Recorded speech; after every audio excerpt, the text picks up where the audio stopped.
What's up, everyone? Sean Count Blaggerth here today doing a redo of my vinyl collection series. Before I get started, just gonna put this out there. We're gonna be listening to Fortress's latest full-length. Can't pronounce it because I don't speak French. Doing it to celebrate the arrival of this, which I'll go into more detail on that later. Yeah. So I'm redoing my vinyl collection videos, and I went back. Reason being was I saw Wyatt redoing his, and I'll be real, it looked fun, and I missed doing that. Second, I went back and watched the old videos, and they were just a straight up dumpster fire, and I really didn't want to keep those up. And I don't know, I feel like I could do it way better now that I actually edit my videos. But yeah, I'm redoing it. If you don't want to watch it because you've seen some of these before or whatever, that's cool. I understand. Don't watch. Don't bitch. Because I really don't give a fuck. And I also want to address something. I got some comments recently saying that I sound like. So I always get comments about like, oh, he sounds like he's about to cry and shit. And I'm used to it at this point. It doesn't fucking matter to me. But there's been a new series of comments saying that I sound depressed and I sound like I'm about to eat a bullet at any point in the video. I seen that like said by multiple people, and they can't stomach my new content anymore. And for those of you that feel that way, I just want to say this. I normally wouldn't explain myself because I don't owe anybody shit, but I am gonna say this. First of all, I'm a human being, and I can't always be putting on a fucking front of, hey, what's up, everyone? Like, I can't be super happy and energetic if I'm not feeling super happy and energetic. Currently, I'm hyped up on coffee, and it's like 5 at night right now. Usually, for a lot of my videos, I recorded those at like 2, 3 in the morning, so I'm trying to keep my voice low so I'm not waking up everyone in the house. But when I can be loud and project my voice, I will. And that's why this video is being made right now. And most of my videos from this point on are going to be made during the day just because of work and shit. But I'm going to go through my record collection. Absolutely no skipping of any records, regardless of what they are, because I have no shame in what I listen to. And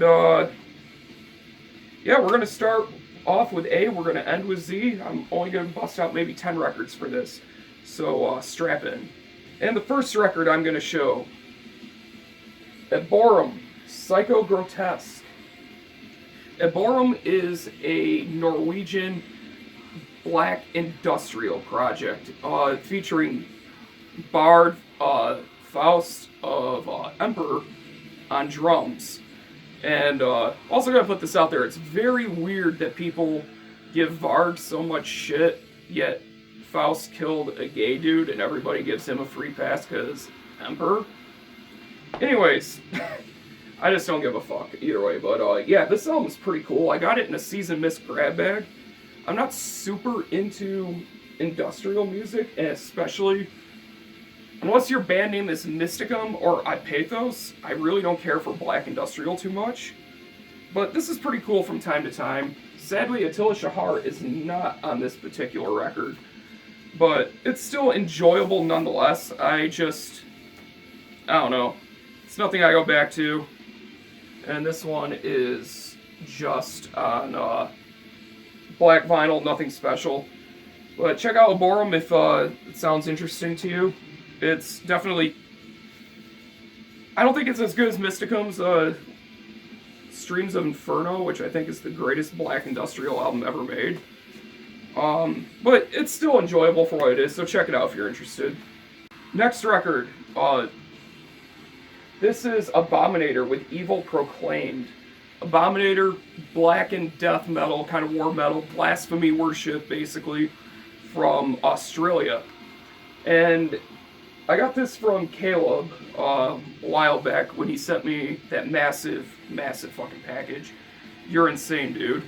And I've always enjoyed these dudes. I never thought they were anything really special. If I want to listen to blasphemy worship, I'll listen to the thousands of other bands, but from time to time, this is really good and hits a spot.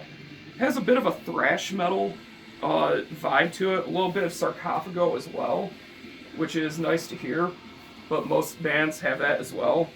But like the thrash metal influence is definitely welcomed into the mix. Lyric sheet put out by House Headbangers, and this is on a very cool red with black splatter vinyl. No idea how many copies were made of this. I didn't do any research before I did this video. I'm just going off the dome. Knowing House Headbangers, it was probably 500.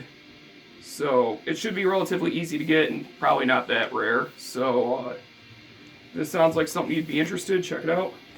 Abominator, Evil Proclaimed. Alright, this next record is one I might get some shit for because it is core, so God forbid. This is, to me, a like metalcore, hardcore, almost beatdown, deathcore-ish, down-tempo. I consider these guys like the OG down-tempo band, realistically. This is a classic album, their third full-length. Most people don't like their first one, so a lot of people consider it their second. Whatever. The Acacia Strain with the Dead Walk. This was a gift from my best friend Justin years ago for Christmas. This thing is incredible. This is actually the original album cover that was for the retail version of the CD because the pig was too offensive. Personally, I think the pig is sick. This is put out by Prosthetic. So packaging does leave something to be desired, but it does sound really good. Comes with a lyric sheet. This album is just full of classic song after classic song. Predator, Never Pray, Angry Mob Justice, Whoa, Shut It Down, See You Next Tuesday. Some of my absolute favorites from the Acacia Strain. In my book, since 3750, they never put out a bad record. And this one is on red vinyl. Alright, next record, another one from the Acacia Strain. This is their 2012 release that was the debut on Rise Records after they left Prosthetic. Death is the Only Mortal. This is where a lot of fans either got on board or jumped ship. For me personally, I think this is some of their best material. I wasn't big on the production at first with the kind of trendy, genty guitar sound I felt at the time, but if you can... I had to get past that, and it took quite a while for me to. It's some really solid shit, honestly. Doomblade is fantastic, especially with the opening sample, which I believe was taken from A Haunting in Connecticut, Mouth of the River, Go to Sleep, Brain Death, Dust in the Helix. This album's incredible. I actually believe this is the Hot Topic exclusive color, so for all of you people that say, looks like he bought everything he has at Hot Topic, I get those a lot. I did get this one from Hot Topic, so fuck yourself. Lyric sheet, I'll buy records from wherever as long as they're good records, and I think this is a good record. Don't care what your opinion is. And this is on clear vinyl, so it does not sound the best, but it's still cool, still sounds really heavy. The bass on it definitely shines, which is really nice because I felt like the bass didn't shine as much on the CD version. And it also did come with a CD, but I have that like over there in that thing of like sleeve CDs and shit. But still a solid album. I would honestly say this might be the more accessible material from the Acacia Strain. Absolutely hateful lyrics. Vincent Bennett's one of my favorite lyricists, so check this out if you haven't. Alright, so this next record was another one Caleb sent me in that massive package. Asheron split with Horna called Evastic Resurgence. Resurgence? Yeah, Resurgence. I thought it was Resurge for some reason. I don't know. Anyways... Asheronist, I believe they're from Greece. I've never been that big on them. I always find their split material to be better than their like full-length material, like the split with Leviathan's amazing. And so is the material on this. Very spacey, actually. Super, I don't want to say it's atmospheric black metal, but it's like a more It's a much more aggressive, like, dark space-esque atmosphere, if I was to make a comparison. And the Horna material is Horna being Horna, which is always a good thing in my book.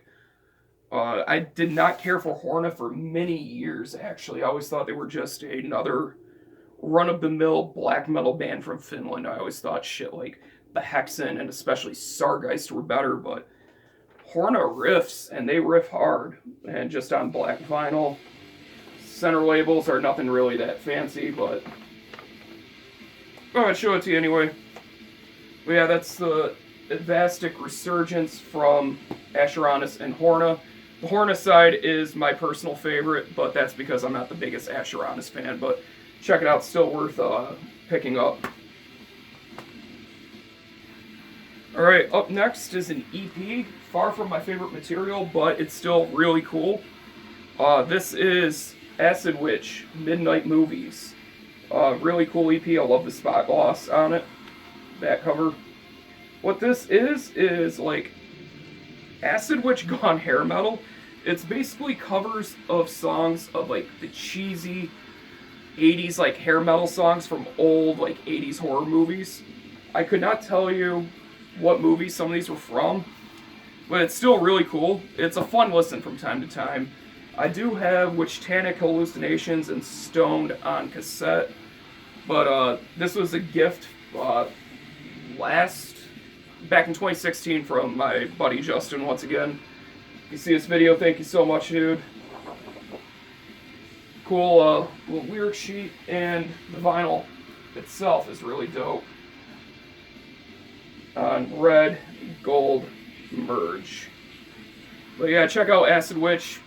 Their other material, I would say, is what you should check out because this sounds nothing like their other stuff. So, would not recommend getting into them through this, but it's still a fun listen from time to time. So, Midnight Movies from Acid Witch.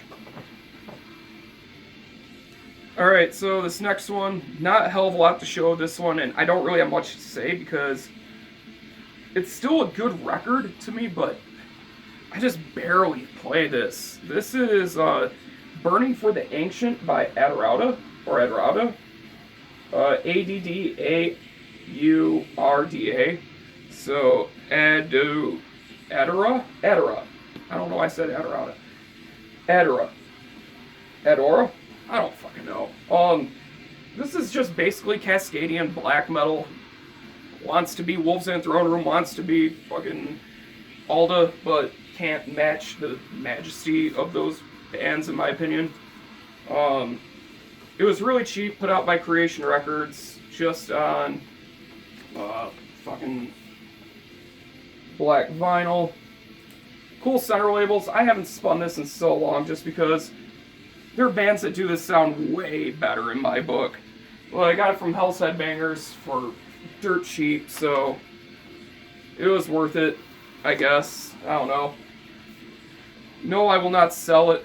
I don't ever part with shit in my collection, even stuff I think is a dumpster fire, but this isn't a dumpster fire, it's just kind of whatever. The paper thin production, from what I remember, keep in mind, I haven't spun this in a long time. The paper thin guitar tone just really grates on me.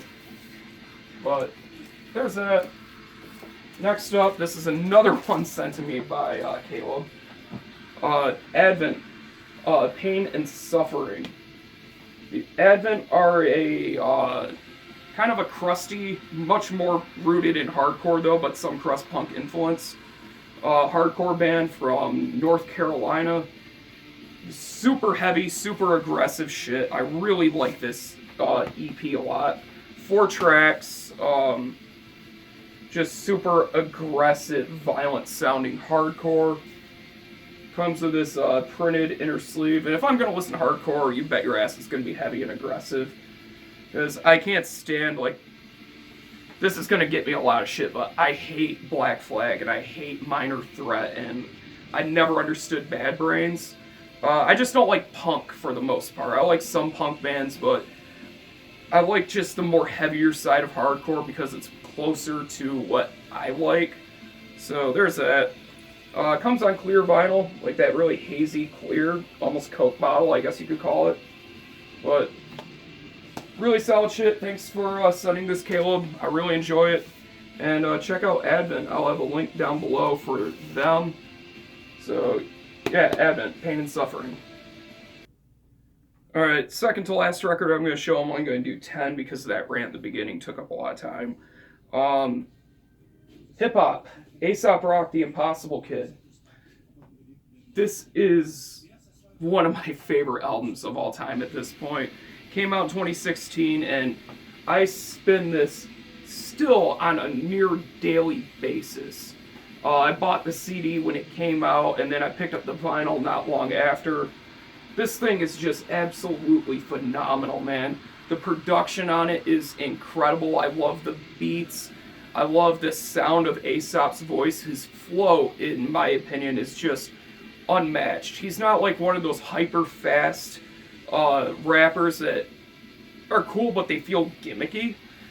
He has fast points, but his lyrics are just on another level of just pure genius. I mean, the dude wrote a song about his cat, and it's incredible. Love the spot gloss on this thing. I like the die-cut cover as well. This folds out into a huge poster. It's like almost the size of like my flags. It's fucking massive. So I'm not gonna unfold that shit, but oh fuck, drop the shrink wrap sticker. I do keep pipe stickers because I am a dork. Speaking of dork, Dorks is one of my favorite songs. It's a download card. And you know what, in fact, I never used it because I got the CD, so if any of you fuckers want it, there you go. And this comes with 2 printed inner sleeves, which are really cool because it's like the art from the album cover, just like rough sketches basically. And it's on a really nice neon green vinyl. I love how the center label looks with it. Love that center label too with the deer. Really cool. That's the first record. And then there's another one that comes with. Once again, this one's like the album cover once again. Just non-colored and like a sketch of it. And this one is really cool on a like neon pink, and I love that center label. And same thing for this side. This side of the record though probably is my favorite tracks. Shrunk, Curvy, Tough, and Lazy Eye. I'm telling you, if you haven't listened to Aesop Rock and you're one of those kind of guys, it's like, all they sing about in hip-hop is hoes and you're, first of all, I think you're brain dead because you're doing a massive generalization. And second, Aesop does not do any of that shit. He's just an incredible lyricist. I cannot say enough good things about this dude, so Aesop Rock, The Impossible Kid, check it out. And the last record I'm going to show and talk about, and I don't have much to say about this, so it's kind of shitty to end on this note, but I don't want the video to go on for too long. This is something I bought from Hell's Headbangers, God, I want to say 6 years ago, maybe even 7 years ago, when I really started getting back into vinyl, because I was into vinyl when I was in high school. I just couldn't buy a lot of it, and just kind of stopped caring because I wasn't really making much money. Obviously, I'm in high school, but yeah, I found this for $3 at Hell's Headbangers, and I listened to it, and it's very forgettable, and I haven't spun it in probably, 5 years. This is Afflictus Lynette with Saint Office. It's, they're like a French black metal band. From what I remember, super mechanical drums. I was not feeling that. Put out by Krusty Le Clown Records, Nuclear Thrash Productions, Carbonized Cell, and CVE. All labels I never heard of, but they Krusty the Clown has the fucking clown from The Simpsons, which I actually think his name's Krusty, so I'm just not a big Simpsons fan. But I'm just not a really big fan of this album either. Comes with a lyric sheet. I'll probably spin this sometime soon to get familiar with it again. I know they did this in a demo, and I think that's about it. If I remember correctly, the drums are really mechanical, and it was just kind of straightforward black metal. It wasn't bad, but it just wasn't anything I would gravitate towards. I do like the center labels, with how they did A and B. But, yeah, I don't know. Bought it for $3 because it was cheap, and it was definitely worth $3, but that's really about it. If you see it, I wouldn't recommend paying more than I did for it because it's just not very memorable, unfortunately. But just because something's unmemorable in many cases doesn't mean that it's necessarily bad. So, I don't know, keep that in mind. If you're just a casual black metal fan, you want something, I don't know, maybe grab this. But I think there's better shit you can spend your money on. But not for $3, so there's that. Anyways, carried on for long enough and rambled long enough. Hope you guys enjoyed this video. If not, too bad. They're just going to keep coming. I feel like this is a good way for me to keep pumping out content in between reviews and whatnot, because no matter how tired I am after work, I'll still have enough brain power to talk about a handful of records rather than critically listening to music and trying to like put together my thoughts on a record. This is just much easier, and it gives me a way to provide more content for you guys during this time while I'm doing whatever. So that's it. Enough rambling. Thank you guys for watching. Thank you for subscribing, and I'll see you in the next video. Promise I'm not going to eat a bullet. Jesus Christ, I can't believe I have to give that disclaimer.